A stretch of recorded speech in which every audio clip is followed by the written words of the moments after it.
Welcome to the Wealth Horizon podcast, where we explore the latest trends, challenges, and opportunities shaping the financial industry today. In each episode, we bring you insightful conversations with industry leaders, sharing practical, actionable strategies to help advisors deepen relationships and meet growth goals. I hope you enjoy. Hi, everyone, and welcome to the Wealth Horizon podcast. Today, I am so excited to have Kristen Oliveri with us. Kristen has been in the wealth management industry for nearly 20 years. She is the Senior Family Office Advisor for the Ultra High Net Worth Institute and the founder of Wealth Reimagined. She began her career as a beat reporter for Institutional Investor, honing her ability to distill financial narratives into compelling stories. From there, she expanded into events and investor relations for family offices at companies including With Intelligence, Markets Group, and Crane. Her career has taken her around the world, uncovering the luxurious side of wealth. But what truly drives Kristen is people. So thank you for coming, Kristen. Thanks for having me, Rosemary. This is going to be fun. It is going to be fun. Well, I've known you in many circles for probably that whole time. Since I was also, I think I probably got started in this industry right at the same time, 20 years ago. So wow. I can't believe it's been that long. So tell me first about what you're doing these days. I want to hear first about Wealth Reimagined and your recent move. Tell me a little bit about, catch me up there. Yeah, so I finally left the corporate world behind, and I'm getting a chance to work with some really incredible people. The Ultra High Net Worth Institute, I'm the Senior Family Office Advisor. I'm focused on their single family office initiative. That's been just a real treat for me. Steve Prestano, the founder of the Institute, one of my first early mentors in the space, and I believe is the person that connected us originally many years ago. It's a wonderful organization. I think it'll be a great opportunity for me to bring my expertise in both events and content and this sort of investor relation thing with family offices and help bring that to light and to market. So I'm really excited there. I've also launched my own firm called Wealth Reimagined. After being in the corporate world for almost 20 years, I decided, what am I really good at? And how can I work with really authentic people? And that's how Wealth Reimagined was born. Launching the website next week, actually. So very excited. And very succinctly, it's three things. It's content, it's consulting, and it's travel. So consulting in the capacity of wonderful organizations like the Institute. Content, best of interviews, videos, talking about things from family dynamics to lifestyle, succession, women's issues, all the things that I'm really passionate about. For me, I like telling people's stories and sort of taking it from a very holistic human aspect. We're not just one thing. And those are the stories I'd really like to tell. And then travel. So throughout all of the experiences, whether it was my corporate job or when I was freelancing in food, wine, and travel, I've been all over the world. I got married in Italy, and I was that go-to person for, hey, where are you going? Can you organize my trip? Where have you been? What winery did you go to? So making that another pillar of my business where people can come to me and book interesting travel, probably a focus on Western Europe and the Caribbean, which is really where I have a strong expertise. Amazing. Well, after the podcast, just so everyone knows, we'll put Kristen's website and her contact information in the notes of the podcast so that people will be able to get in touch with you. And interestingly, I know that Ultra High Net Worth Institute has some interesting things happening. I know they're so excited to have you on board. They're expanding into the family office arena. So I know you'll be heading that up. So that's very exciting. So much growth there. And they really are a unique leader in the industry. They're doing, they're leading with education, which is so powerful. I'm just really happy to be on board and work with more families again. Awesome. Well, congratulations on all of that. Thank you. Okay. Well, I would love to talk to you about, the multifamily office industry. You've been in the industry, 20 years. You've seen it evolve as I have. What I want to focus on today is leadership. And I know you've interviewed leaders from all around the world, from many different kinds of firms. In today's multifamily office environment, I do feel that we are seeing an unprecedented amount of growth. And a lot of it is driven by M&A, but a lot of it's driven by leadership. and the different types of senior, CEOs that are heading up these companies. And what I want to talk about today is what are the most prominent characteristics and qualities that you see in leaders at these multifamily offices? Sure. I probably can go on all day about this, but there's a lot of things that I think quality CEOs and senior leaders have that others don't. And I think it's multifaceted. I think a growth mindset is obviously one of them if that's what their goal is. EQ is so important. Understanding the other side of what that is. If you're looking at growth, are you hiring the right people to make sure that that growth is in place? And are you empowering those people to take leadership roles themselves? I think the most important thing, maybe of all, is that a leader isn't afraid of the people underneath them. They want them to rise. They want them to do the best that they can, because if they succeed, the company succeeds. And I think what great leaders need to do is understand their blind spots. And it goes back to really trusting the people that you've hired to take it to the next level. Challenge me, bring something to me that I don't know. And what am I missing? How can we make this better? When they're really receptive to feedback and an openness, I think that's what helps drive growth within organizations. And then a component to that's really critical is communication. I had this conversation yesterday with somebody not even in the industry, but we've all worked for bad people before. And what does that usually entail? Miscommunication, right? They wanted something from me and I didn't really understand what they were asking. It wasn't my fault because it wasn't properly communicated. And some of that, the onus falls on the person to say, hey, I really didn't catch that. What is it? But a really great leader communicates clearly. If that's verbally, if that's following up in an email, hey, these are the action points I'd really like you to cover. I think that's really important. And communication is harder than ever, right? We're in this technological advancement that you can catch me on an email, a video, a text, a Slack. So many things can get lost today, probably more so than it did when we came into the industry. So I think really having clear communication to your, obviously the staff, your direct staff that supports you, but to everyone in the organization. I think another key too is this willingness and an openness for everyone in the industry, right? I've worked at a lot of places and I've seen multifamily office structures where some of them perhaps that haven't done as well. The CEO was really unattainable. You didn't talk to that person, right? There was a chain of command that was very clear. And while some of that's in place for a reason and boundaries are important, I think being able to have some sort of access to the other people that could be your future leaders eventually, which will also lead to growth, and to, less retention, right? Why do people stay at jobs? I think it's not necessarily money. It's how you feel when you're there. Do you have connectivity to the mission of the organization? Do you feel like your leaders respect you? Do you feel that respect from clients? And that's all corporate culture coming from the top. So, a quality leader has to do many things, and it's probably an extremely hard job. But I think in terms of clear communication, a belief in the people that they hire, I think all of those things are quite important for, a successful multifamily office or any organization for that matter. Mm-hmm, mm-hmm. I know that this industry has evolved significantly over the past 2 decades. Can you talk a little bit about that evolution as you've seen it from your perspective and the impact that it's had on these leaders of these types of firms? Sure. When I came into the industry and first started covering it, not knowing at all what wealth management was, it was sort of that beginning time of sort of this breakaway broker movement, right? That we all heard about. I wrote about, the rise of the RIA and what is a multifamily office versus an RIA and all those sorts of things. So there was a lot of consolidation and growth happening or beginning to happen when I joined.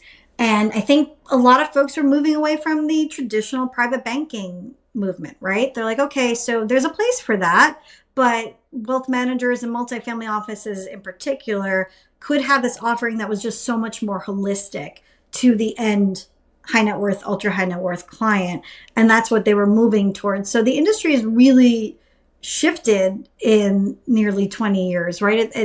You don't see it as much even the big private banks. I think the multifamily offices offer a really holistic model, right? It doesn't have to be just the investing side of the business. I think everybody's open to this mindset of, well, if you're catering to the ultra high net worth client, they're a person, they're a family, they're multifaceted. There's so many things that we really need to now offer them.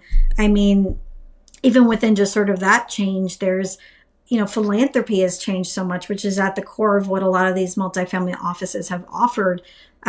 Recently, I had written an article last year about how Gen Z isn't even liking the term philanthropy. They're calling it giving, right? So the whole concept of a big component of what these family offices offer is changing, and how do you change with it? The other thing I think that we've seen the trajectory of is this infusion of technology and the rise of social media. I think really great leaders have embraced both of those things, and in a smart way. They've worked with the right people. What do we need to do to progress? What type of technological advancements do we need in-house at our firm to make it better and be more efficient? And then give our advisors the tools they actually need to get their job done more efficiently. But then also, how do you embrace technology and social media from a client perspective? I think the really smart leaders have embraced social media as a really powerful marketing tool. And really great leaders also understand the power of marketing, because you need to be able to tell a compelling story. You need to understand, wealth managers do a lot of the same things. What makes you unique? And a really great leader can articulate that very clearly. And that doesn't just happen overnight, right? Like, that comes with practice and hiring the right teams and working with the right people to hone in your unique message. And then understanding how that translates to social media. How do you get your message out there? Because clients are probably coming to you in different ways today than they did 20 years ago, right? I think we all think of wealth management, the family office landscape, as a referral business. And in many respects it is, right? You need to have this sort of connected, trusted person that says you should go speak to such and such about your wealth, your family, what have you, because they're a good person and you can trust them. And that's a huge component of that. But the next gen, new wealth creators, younger folks, entrepreneurs, they may come to you through something that they see online, right? They're active on LinkedIn. Maybe they're active on another platform. And, I think a smart leader understands that it has to be this multi-pronged approach, and that it's really important. So there's so many things. And in the single family office market, I mean, people are becoming billionaires overnight, right? For a lot of technology, entrepreneurs, liquidity events, and that landscape has completely changed as well, about how people feel about privacy and their messaging. And, those folks, when I got into the industry, you couldn't even find them. There was no digital footprint. There was, me saying, go interview a family office, good luck. But that's also changing too, as people sort of embrace this new landscape we're in. 100%. And something that you said sort of, made me think back to it could have connected to your original point, that these leaders of these firms, these successful firms, are often very open, right? They may not understand the technology component. They are, when they cut their teeth in the wealth management industry before all of the technology existed, but they have this sort of willingness and openness and curiosity around, what can this help me do? I have sat down with so many leaders of multifamily offices, and they'll tell me, social media is not for us. We will never get a client from social media. And that's just not true anymore, right? People, first thing they do is they Google you. They want to know. And now we're seeing an influx of connection through ChatGPT. So they're going to ask ChatGPT, tell me about the multifamily offices in my area, and you want to be picked up. So I think that there's an evolution there, to be certain. And I think that the ones who are able to successfully navigate that evolution are the firms that have this sort of openness and this curiosity around, what else can we do and how can we do it better? Yeah. And even the concept, I love this concept of reverse mentorship, because say you look at baby boomers and Gen Z, they couldn't be more different. And then you've got millennials and Gen Xers in the middle, and we all kind of have this different outlook on life, even more so than previous generations because of the advent of technology, right? We are between a baby boomer and a Gen Z are as far away as possible, but there's so much to be learned from all of the generations together that I think a great leader who may be a baby boomer or Gen Xer is looking to the younger generation and tell me what I don't know. And then they could also utilize all of their professionalism, how they grew up, understanding the relationships and the connectivity about a personal relationship taught to Gen Z. So this concept of reverse mentorship, I just love, and I think we should all do more of it. And I think really great leaders feel that way. This curiosity and this need to give back, right? What can they give to a younger generation to help them thrive and come up in what could be considered a traditional industry, right? I love that as a best practice, right? This reverse mentorship. I've never heard that before. Did you make that up? I didn't. That's definitely not mine. But, and I mean, a great movie about that's not necessarily for our industry is The Intern with Robert De Niro and, Anne Hathaway. But I love that. There's just, she's a CEO, woman, younger, and they're both able to teach each other so much.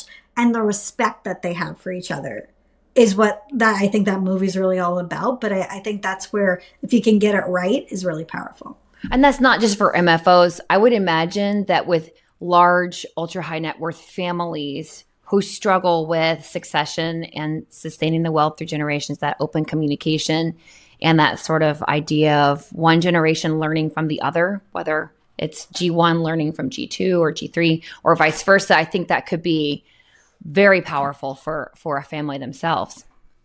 Absolutely, because I think where everybody, if we're talking about the family individual, where everybody feels like a disrespect or where there's rifts or when people just don't feel like they're heard on either side, right? All the older family members being discarded because they've now, they're aging out or they don't know what they're talking about, or the younger person doesn't have enough experience. It's this whole lack of respect. And that's where a lot of the family dynamics issues come from. But if we sort of embraced it more than ran away from it, I think on every level, in every industry or job, I think people would do really well. And I found in my life, when I came into the industry, all my mentors were baby boomers. And I absolutely loved them, adored them. I've always considered myself an old soul, maybe why I did well in the industry in my younger years. But now a lot of my friends are younger than me.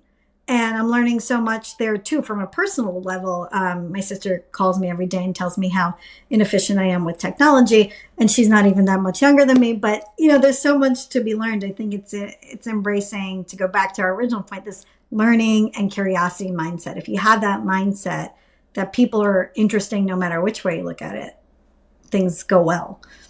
Totally. And I think also firms are grappling with, kind of connected to that, as a new demographic of wealthy people. You mentioned it earlier. You have young people who are becoming, centimillionaires overnight. Younger people who don't necessarily fit the mold of that target audience that we saw maybe 20 years ago.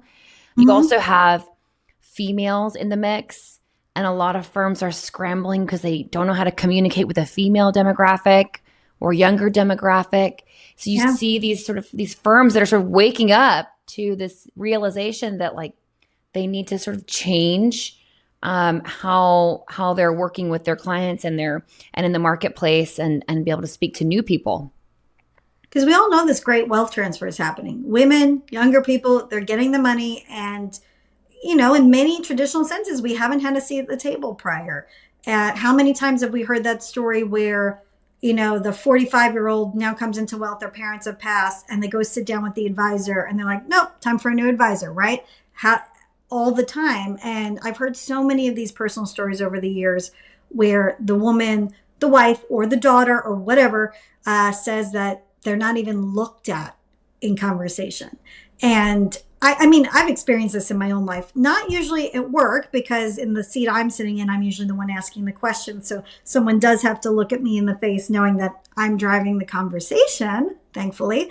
But it's happened to me in personal situations. You're at a cocktail party and my husband and I are standing right next to each other and someone looks just directly at him.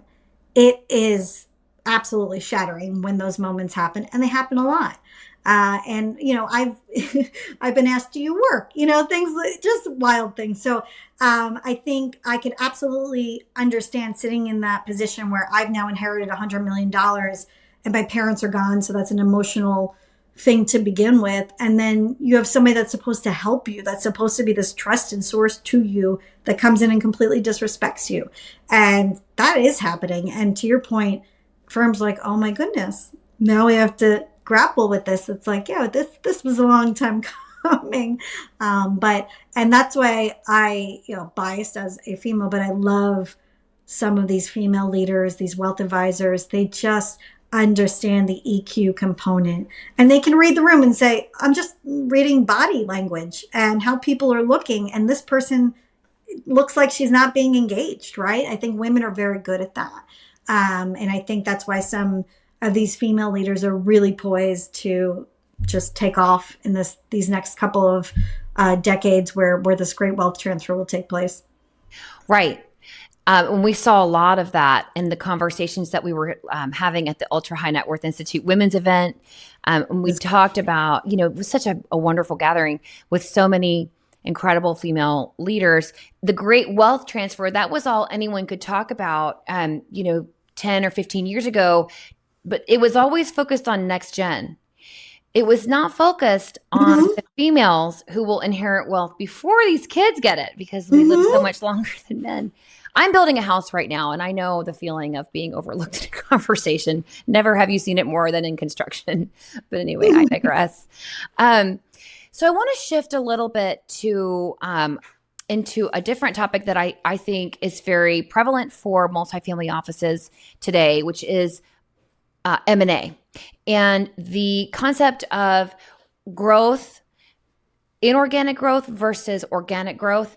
When, I'm going to say 15 years ago, that was not a thing, right? Like you didn't say, well, what's your growth? Is it going to be organic or inorganic, or how are you planning on growing? You just grew, right? By referrals and by the things that were sort of tried and true. But now some firms you see growing by $1 billion a year, probably they're doing it inorganically. So I'm curious to know how you think this has impacted our industry, wealth management as a whole, and then also the families who these firms are working with.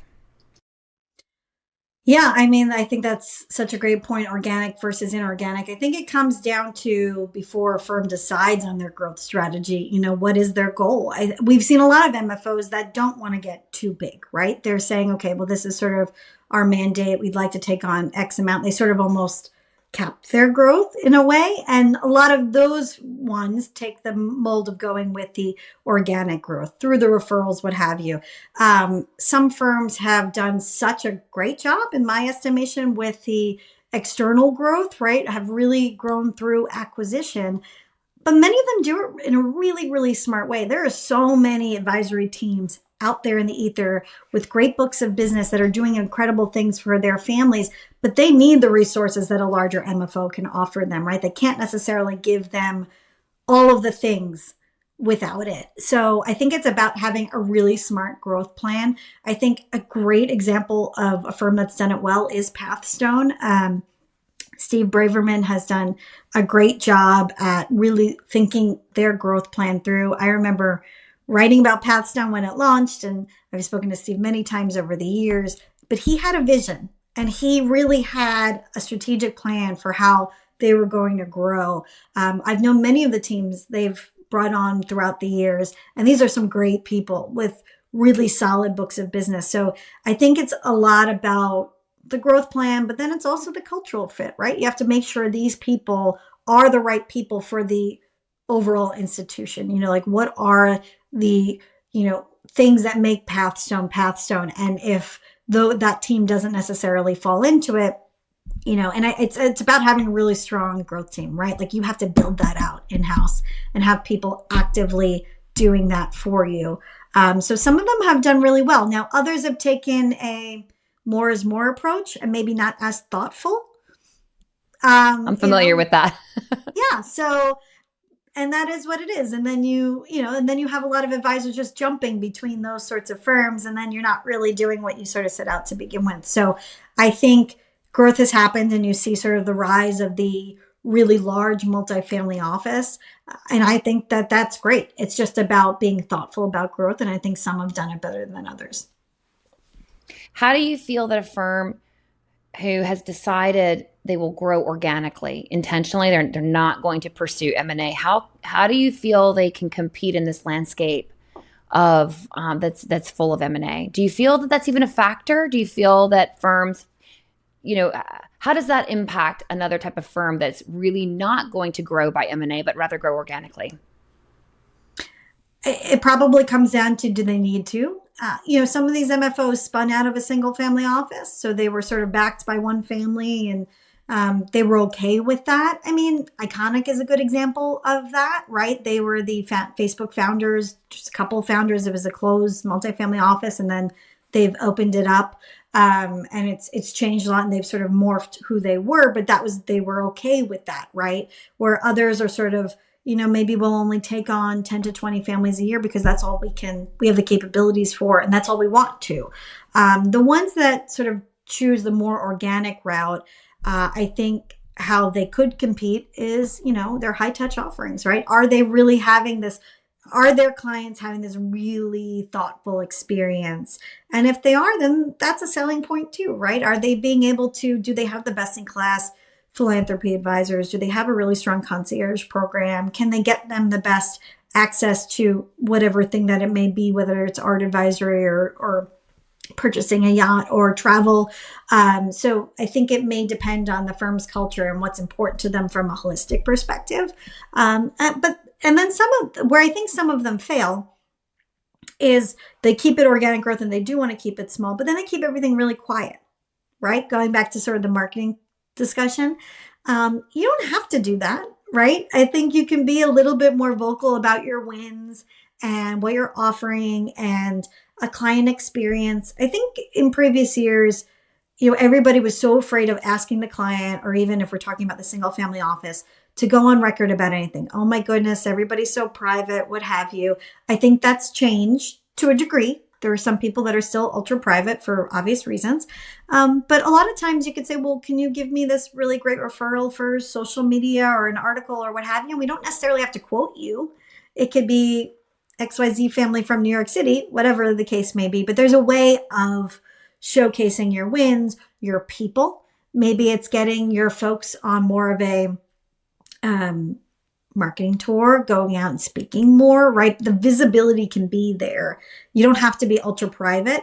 And then if you do a couple of those really small, not small, I mean, they're not, but if you get out there and there's a little bit more visibility, you will grow probably slightly faster in the organic sense, with still keeping to your growth plan as they see it. Which is, again, kind of points back to that necessity of pivoting your company's strategy to keep up with the times we were talking about earlier. Absolutely. So you've seen a lot of multifamily offices. We talked a little bit about the demographic of these leaders, baby boomers. I have seen in my career a resistance to discuss succession planning for their firms, a resistance to empowering that next generation in a firm. Can you talk a little bit about how you've seen leaders navigate that discussion? Yeah, I think the dirty little secret in our industry is that they'll prepare their clients for succession, but they have a hard time, doing succession for themselves. Wow. That is true. I've seen it.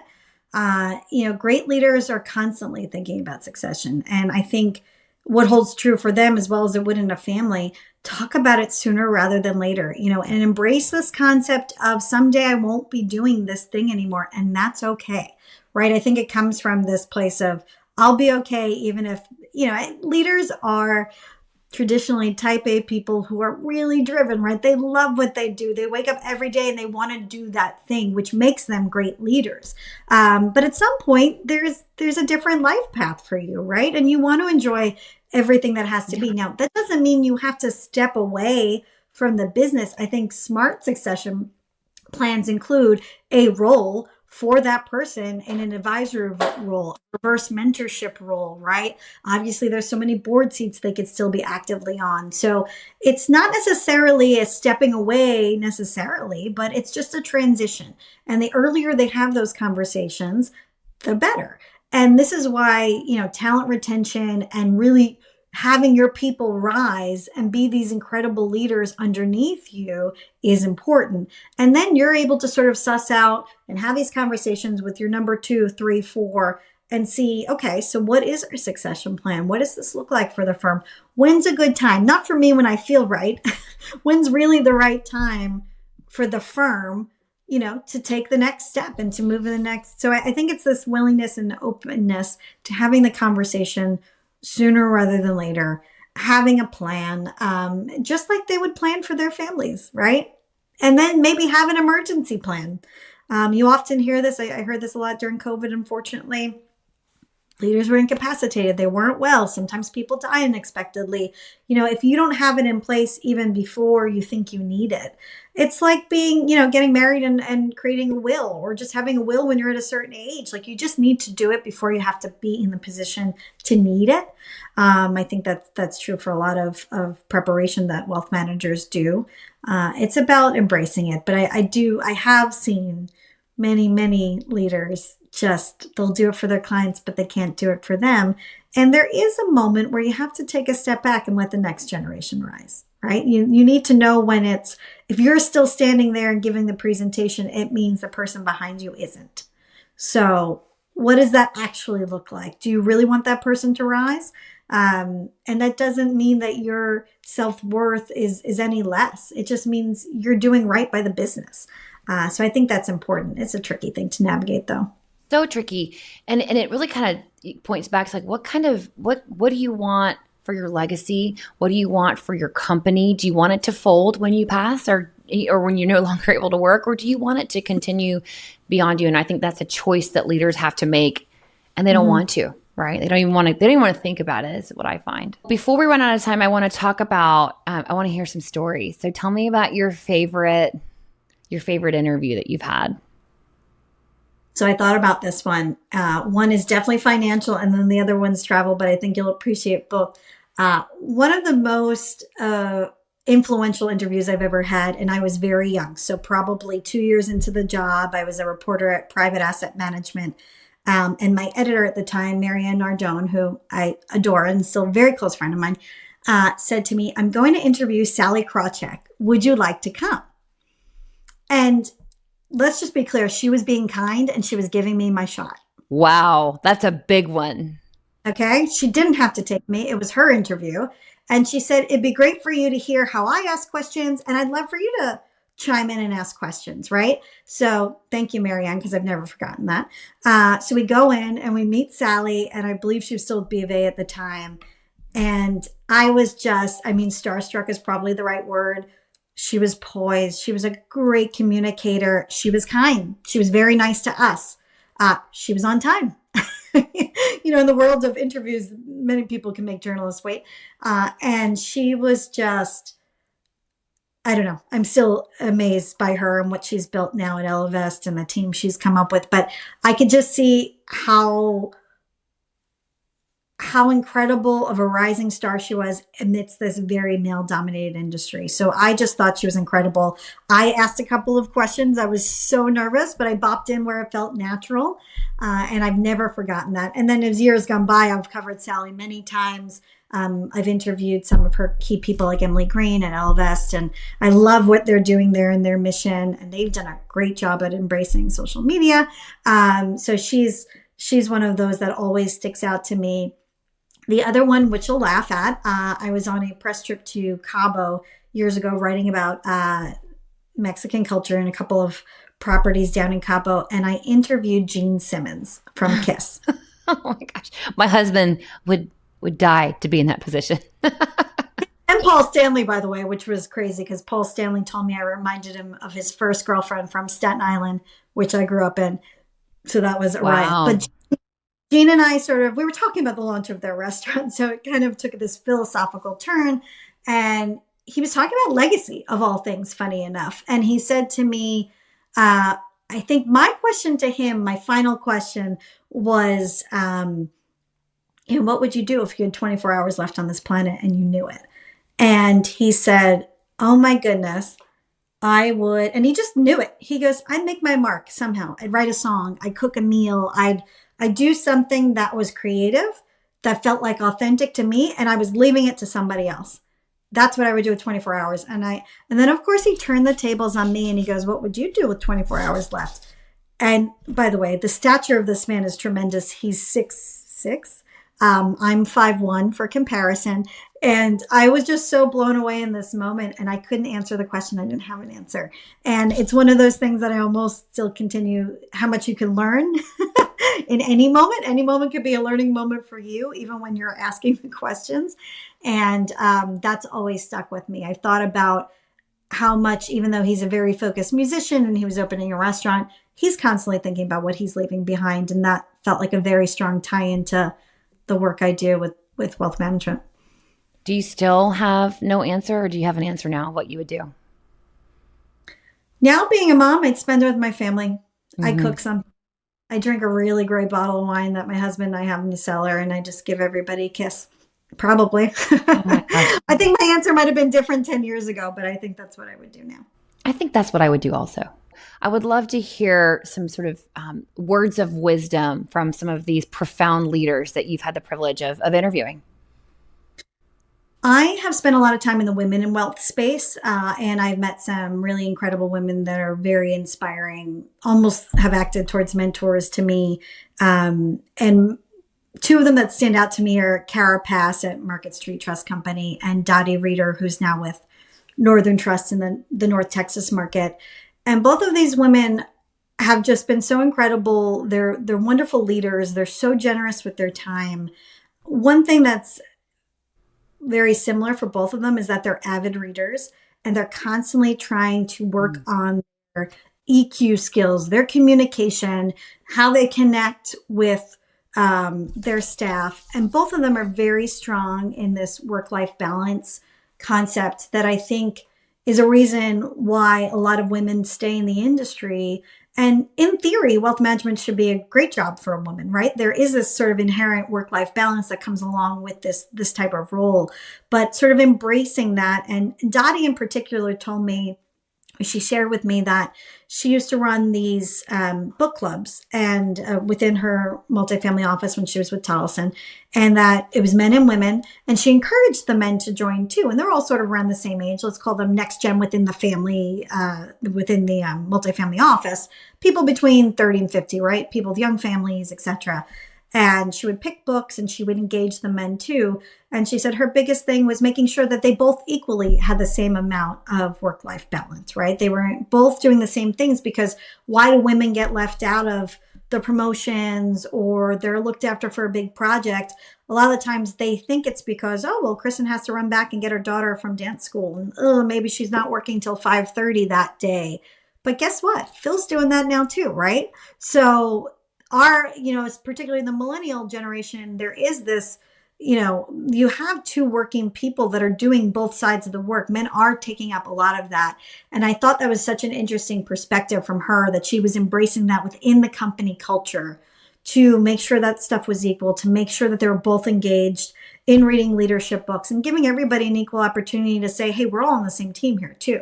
So if you help me out here and I'll help you out there, we're just a stronger firm. So I think she's absolutely incredible. Kara and I swap books all the time. I mean, she's always most recently she told me to read Radical Candor, which is a book on communication with leadership. That's a great one. Some of the other ones that they've told me to read was Dare to Lead by Brene Brown. I mean, she's got a whole host of great books. And another great one was Fair Play. About I've men and actually women, read that one. That's right? excellent. Right? Yeah. They actually have a little I don't know what you call it, a game or note cards that you could actually like physically map out different tasks for a couple. But I think a couple of things really resonated with me for both of them, right? They were so willing to share knowledge, to like, hey, I learned a lot from this. You should go learn a lot from this too, right? I think that was really important. Their EQ, both of them, is off the charts. They get it. They're empathetic. They see the human and they're trying to make their staff member better, and they want them to rise, right? They want them to do well. I think that's a huge thing versus keeping people in their place. And I think they just really bring this learning culture. Both of them are constantly learning. They're curious about new technologies, new marketing, new whatever it is. Like, how can we make ourselves better as leaders, and then in turn make our staff better? And I think those are things that can be sort of translated to any industry. And I've certainly learned a lot personally from both of them about communication and just being a strong leader in any industry. So big fans of them. That's great. Thank you for that. I think that those lessons are so important. I mean, I know when I first started my company, I felt this profound sense of sort of isolation, right? Because you're kind of in a vacuum. You only have yourself to listen to, and it's very boring. And I don't know everything. I don't really know anything. And so when I started to bring on team members is when I really felt like, okay, I'm learning, I'm growing. These people teach me stuff all the time. These women that I work with are just incredible creatives and business women. And I feel very privileged to learn from them every single day. And I think that's one of the most incredible things about having a great team is that you have that opportunity. So I think that's great. Thank you for that. Well, Kristen, why don't we talk a little bit about how people can find you? I believe that your website is just about to launch. I think by the time this is released, the website should be live. So let's tell people a little bit about how they can get in touch with you. Sure, many ways. LinkedIn at Kristen Oliveri, on Instagram at Chris Oliveri. You can reach me through the Ultra High Net Worth Institute, my email, and I'm on their website. You can find me there. And for Wealth Reimagined, you can find me through the website or Kristen at wealth-reimagined.com.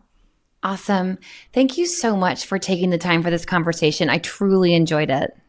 Oh, me too, Rosemary. This is great. Well, many more in our future.